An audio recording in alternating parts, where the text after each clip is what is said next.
everyone. Welcome to our episode 2 recap of Survivor Calgary, Wild Wild West. We'll start with you, Taylor. What did you think of the episode? Super fun episode. Tragic ending, but you can't win them all. Yeah, purely from an entertainment value perspective, I was really, and just like someone who was really engaged with the game and really playing hard, I was really, really excited to watch Baron this season. Yeah, And unfortunately, it's just a little bit too short. Though yeah, for he's sure. win his way back in. Krish, what did you think of the episode here? Oh, it was great. The immunity challenge was something. I was watching it and like the first line came out and I was like easy peasy, and then it just kept going. No good need in his gang of eggs varmints have poisoned the water hole. Better reach for the sky and find an immunity idol, lest you end up with a snake in your boot. Oh my god. Yeah, I still didn't remember it after the episode. Impressive. Yeah, that's a. There's a few of us on production who just have that stapled into our brain forever. But that's yeah. Okay. Someone's got to get it tattooed on them now. Yeah, totally. Chelsea had a pretty down too by the end of it. Honestly, the Ugly Tribe in general did very well that challenge. They were finished about 15 minutes before the other tribe. So they Brains definitely for beauty, man. Rewarded for beauty. Definitely. So before we even get to the challenge, let's talk a little bit about what we sort of see before the challenge. We'll start with a quick peek into the Good Tribe. Anything stick out from some of the conversations in the Good Tribe, Taylor? Not much that I really caught on in that episode. It's interesting that Allie did find the gold coin in front of everyone, so we'll see how that gets dealt with. But it's not impossible to still keep that as a benefit, so we'll see how it goes. Yeah, we do kind of see the coins be a little bit of a poison pill here for Baron, at least this episode. No one else has found one except for Allie so far. The one in the challenge was missed. So it'll be interesting to see sort of how this plays out in the future. Krish, any thoughts from these tribes before we went to the challenge here? I found that it was interesting, or not interesting, but it seems that Chelsea, Maeve, and Emily, that three seems pretty tight from before the challenge, and then also they discuss a little bit afterwards as well. They seem very suspicious of Trent, which I think is interesting because Trent really does seem like he is playing surface level, I am telling the truth 100% of the time sort of Survivor, like a very Jackson-esque sort of game from his seasons. What do you think it is about sort of this, Trent is his threat level that seems to put people so on edge right away? Well, I know Chelsea has a good reason to be a little annoyed with it if he's like exposing how well they actually really know each other. But that's the thing, like, is he just being like honest and just trying not to lie about anything, or is he being like over honest and kind of exposing it on purpose? Can't tell yet. Yeah, and neither can Chelsea in this scenario, right? And we actually, something that production was very afraid of coming into the season was, hey, we have this Edmonton crew coming out here. A lot of them know each other pretty well. We're worried that if we put a few of them on the same tribe, they're going to team up and sort of steamroll the game. And instead what we see here is the opposite, where Chelsea is targeting Trent, Jared and Baron are targeting each other, and Joel is on his own little island where he's not sort of with these Edmonton folk on his own Good Tribe. But the rest of them seem to very much be wanting to distance themselves as soon as possible from this potential alliance that could be set up. What are your sort of thoughts on this, Chris? I feel like it makes sense because as long as all of the Edmonton folk are in the game, it's kind of hard for any of the other Edmonton folk to say that they're not working together. Now that Baron's gone, I could see the Edmonton folk a little more willing to work with each other, mainly because now one of them's gone and they got voted out by another person from Edmonton. So you can kind of use that to your advantage to kind of like keep the threat away. Absolutely, yeah. The first one gone makes it a lot less of a sort of omnipresent threat in the other players' minds. Though I haven't heard anyone else bring it up yet. So maybe this is just sort of a threat that they've imagined that people might pick them off for this. But Did the players know who was from Edmonton and who was from Calgary coming in?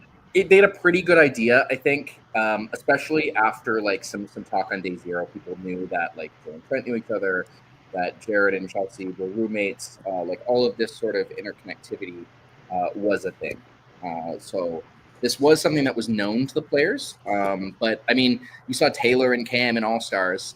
They were longtime friends. People knew this, and it just wasn't really sniffed out.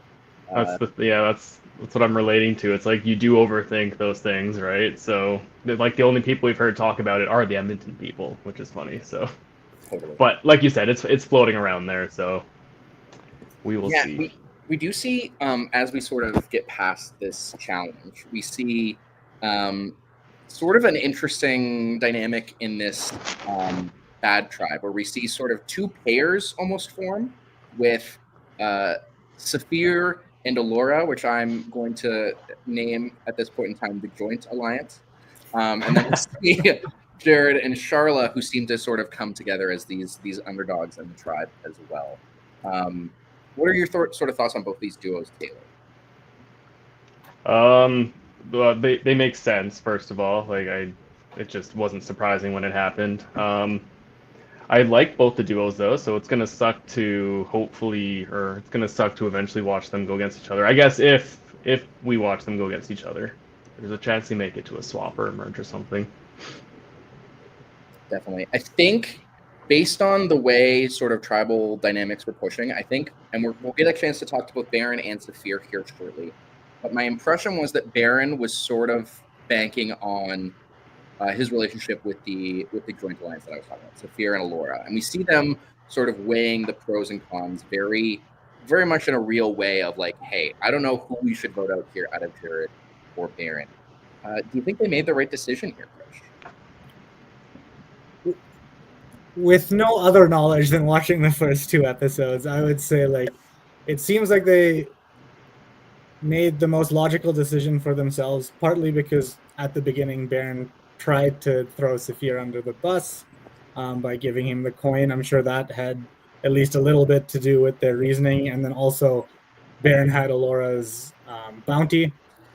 So just getting that out of the game, because it was hard to read Baron, I feel, at some points, because you knew that he was playing super hard.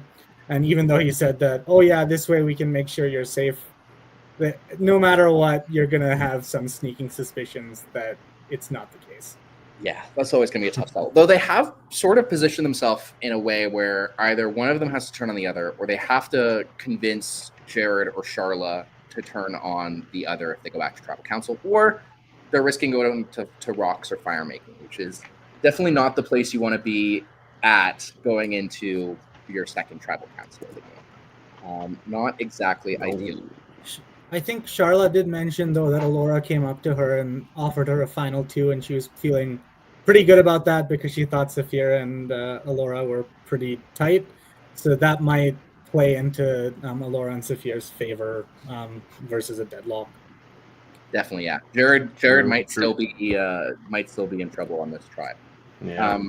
We mentioned it a little bit already, but some very unfortunate luck here for Baron, where he flips the coin and ends up landing on heads Neil, meaning he keeps it, and B, out of however many names that he could pick, pulling his tribe member that was sitting right there in public with him.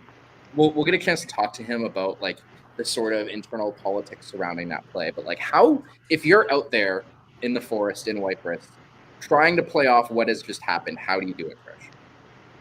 Like, as in, how do you play off the whole your bounty coin flip and then... Yeah. I mean, I would have done what Baron did, honestly. Like, it's a pretty rough hand to draw. You're standing there and, like, you're trying your hardest to get this, to not own this bounty. And all of your, like, efforts are thwarted by a coin flip. And then, even worse, the bounties for the person that you're trying to get on your side to stay in the game. It was just a really unfortunate situation, and I'm not sure how else I would have gone about it if I was Baron. Like, could have offered... Actually, no, you couldn't have offered Alora the advantage if he gets it, because he'd be gone. But do you maybe try and play it off so that, hey, like talk to three, like maybe you recognize that Alora's tight with Saphir, you talk to the other two and say, hey, look, we have 3 here. We can vote out Alora, and I'll give one of you two the advantage if we take her out here and we play it off that way. I thought the theoretical idea. So I might not understand the bounties properly. I thought that they only take effect at the next tribal council. The gold coins take effect at the next tribal council. The silver coins can go right away. Oh, okay. So if you pull a random name and you're able to get that person out right away, you get that advantage right away. Oh, so like just for example, if like Baron gave his coin and like let's say Ali was on his team and she was eliminated, he would have got the advantage? Yeah. Okay. Yeah, in that case, I am pretty surprised that there wasn't at least like talk about it between Baron, Jared, and Charla. Because I think like Baron's right probably there. already putting himself out there as a pretty big player, and we'll get the chance to ask him about this. Maybe let's pull in Baron and Saphir now. Welcome to the recap, both of you. How's it going? Baron, I guess we'll start with you just because we've been talking about this. Was there ever sort of a thought of, okay, I pulled Alora's name, let me pivot real quick and try and target her here so that we can potentially get an advantage and pull a 3 together? I didn't think there was a chance to get Alora out. Everyone liked her. I knew Saphir and her were tight, and it's one of those coulda shouldas. I probably should have tried, but I didn't think I had a chance. And in the episode, I was accused of throwing too many names out there. I don't think I threw any names out there. I think I shut my mouth for the first time ever. So I really didn't want to start throwing out names and just hoping for the best. I can back that up. You really did not throw out a name. You were more, I guess, not even enthusiastic or more reticent to like agree with, oh yeah, I'm cool with Jared going home. But you never said Jared's name. You never like pushed it. So that was an interesting thing to hear too. I think it's just easy to throw accusations on anyone at any point in time when you're out there because it's hard to double check it. I was trying to get Jared out, but I was trying to make someone else make the decision for me, but it didn't work. But absolutely, Saphir, in sort of weighing the decision between Baron and Jared, how did you sort of leverage that? And we actually have a question from Keegan, my twin brother here. How much was the bounty coin the decision maker in that sort of decision that you guys were trying to make? Oh, we can't hear you, Saphir. Hold on. Okay. Saphir's going to fix his mic. We'll ask Baron another question here. You pulled Ali's name after the votes happened. Were the gears sort of like immediately turning like, hey, now I have to I have to bring this to my tribe right away? Like what was your sort of thoughts on what to do with this second coin that you pulled? Well, when I played the second coin, I was just playing it to play it. I kind of knew which way that tribal was going, and I had a coin, so I might as well use it. At that point, there was really nothing left to do. Super fair. Saphir, is your mic working yet? Double check. One moment here still. All right. Baron, I have a question for you. Yeah, please. Do you at all regret trying to pawn off the bounty coin on Saphir and then giving it to Alora? Do you think that, obviously hindsight's 2020, but do you think that if you had not tried to pawn that off, maybe you're threatened? You guys can hear me? Oh, yes, Saphir. Yeah. We're all good here? Okay, so to answer Keegan's question, the coin, it just put a target on Baron. And honestly, at this point, it was me thinking about the merge, and I wasn't even thinking about 2v2. I was just thinking about how many people are putting my name out there. If there are enough people putting my name out there, I could be on the chopping block. So if I put Baron's name out there, he might be the one that gets voted out. And I was thinking one vote in instead of an overall better game. So I'm sorry, Baron. I love you, and I think we could have worked together. But I guess that's just the way the coin landed. Yeah, I like when Alora got pulled. I knew I was in big trouble.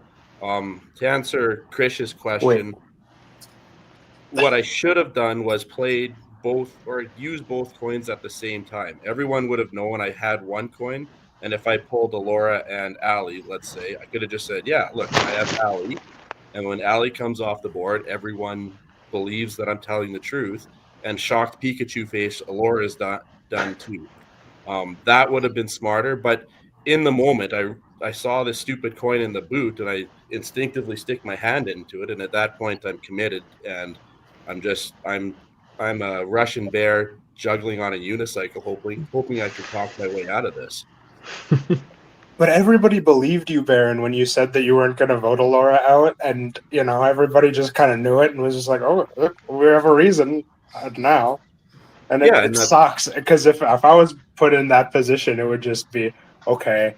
I gotta run uphill a lot, and even then, chances are slim.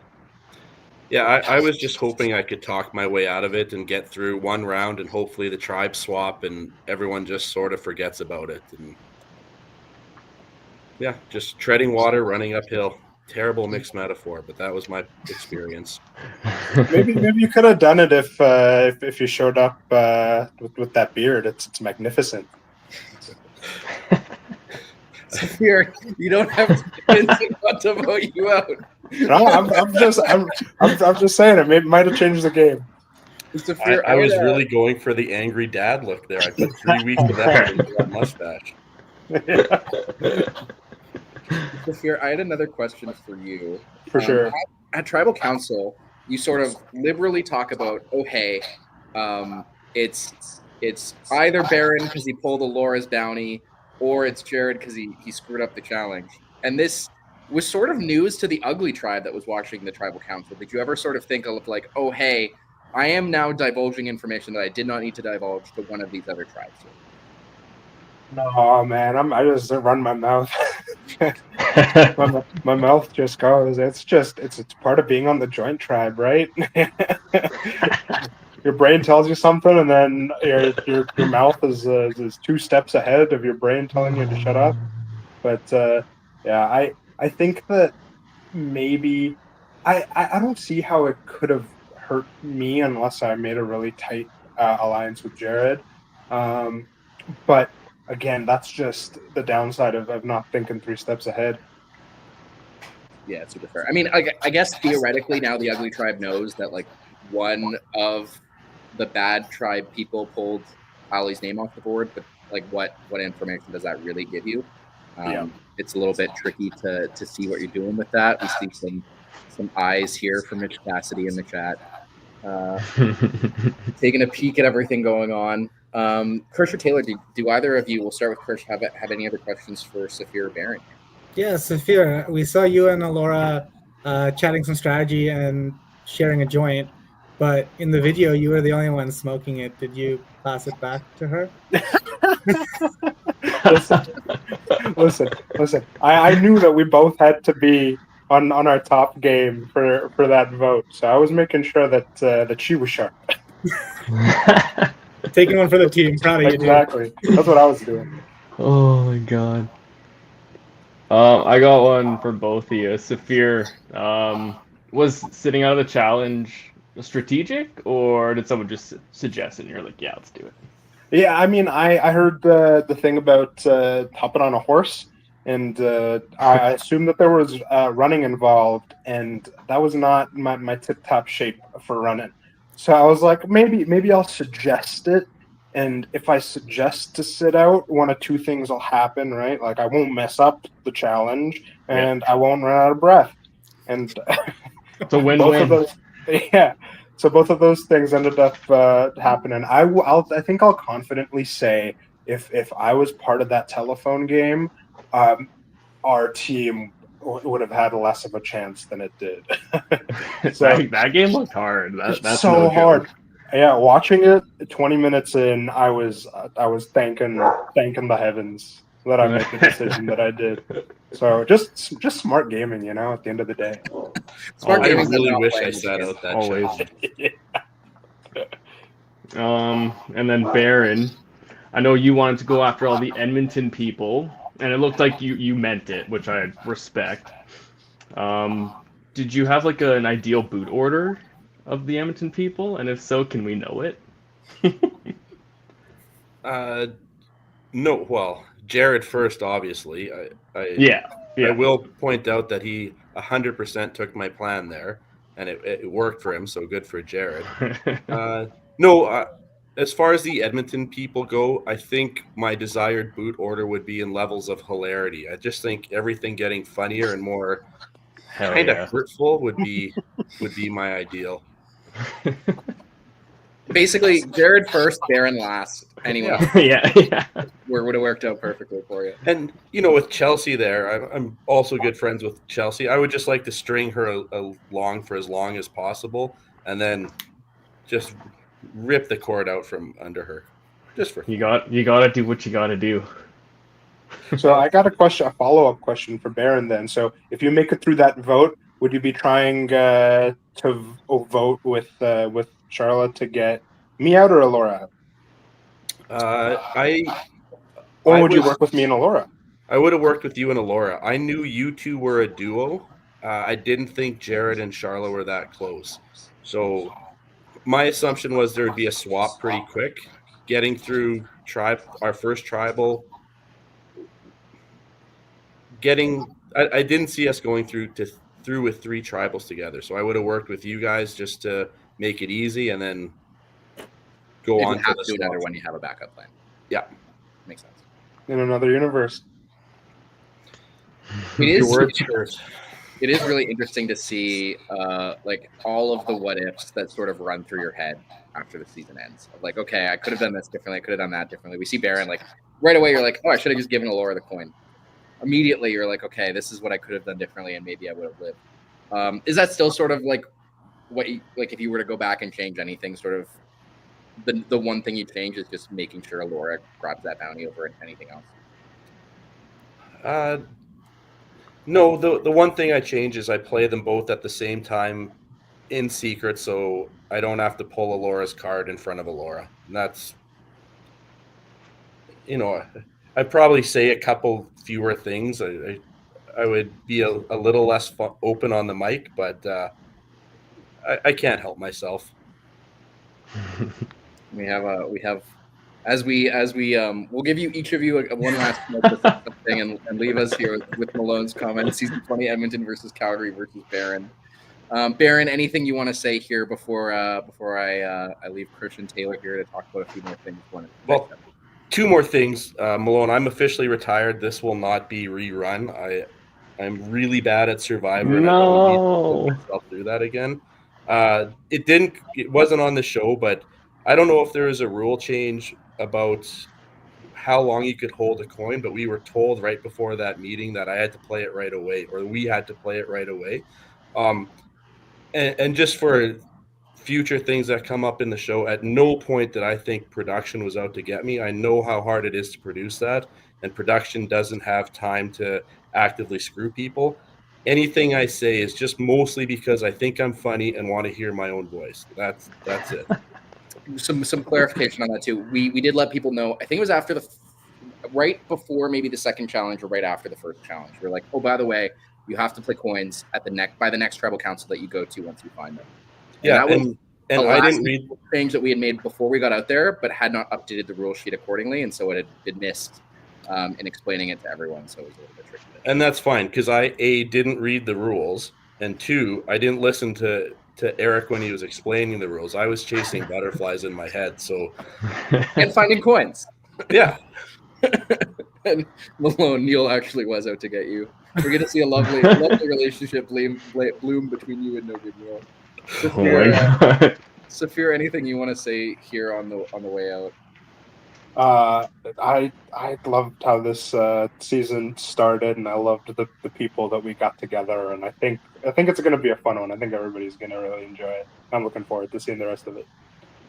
Excellent. Thank you both so much.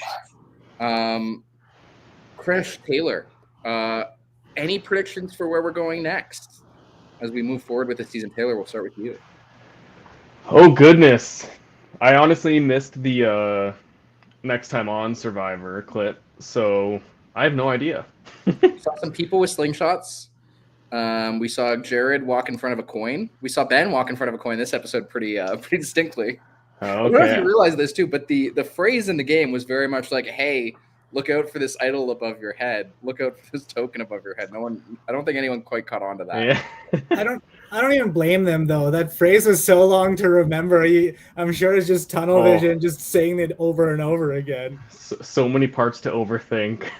Oh, absolutely. And your brain is running at 300 miles per minute when you're out there. Oh, yeah, you're not stopping to chew the scenery at all. Krish, any predictions for where we're going next? Well, there will be a tribe swap within the next few episodes. I can promise you that. Beyond that, I have no idea. I'm really excited to see how this shakes out. The class is super interesting, and like, especially the teams that have gone to tribal council. Now that someone's out, those dynamics are just super in the air. I do think that Sophia and Alora are going to be sticking together quite tightly, and that Maeve, Chelsea, and Emily will be pretty tight. But beyond that, I'm just excited to see what happens. Maybe a more pointed prediction question. Do either of you have any thoughts on what the snake oil idol is or Fistful of Votes is? The snake oil idol sounds to me like it would be like a hidden immunity idol that may come with a real, like a note that kind of looks official, so they can kind of hide it and try and trick someone. And then Fistful of Votes, maybe an extra vote, maybe more than an extra vote because it's a fistful. Who knows? Yeah, I have no idea. I feel like it's gonna screw somebody over. That's all I think. I don't know how. What's the goal at of the all, advantage is to make something happen in the game for someone. So. Yeah, no, exactly. I love that I don't know though, so it's exciting to watch. Anything either of you want to say as we wrap up our recap today? Taylor, we'll start with you. I think I'm good. Just love being here. Appreciate the presence, and yeah, excited for next week already. Oh yeah. And I'll just mimic what Taylor said. I don't have too much to add. Excellent. Well, thank you both for joining me so much. Thank you, everyone, for tuning in and watching. If you have any comments, certainly feel free to leave them. Any questions for us or the cast. And tune in next week to watch episode 3. Talk to you all later.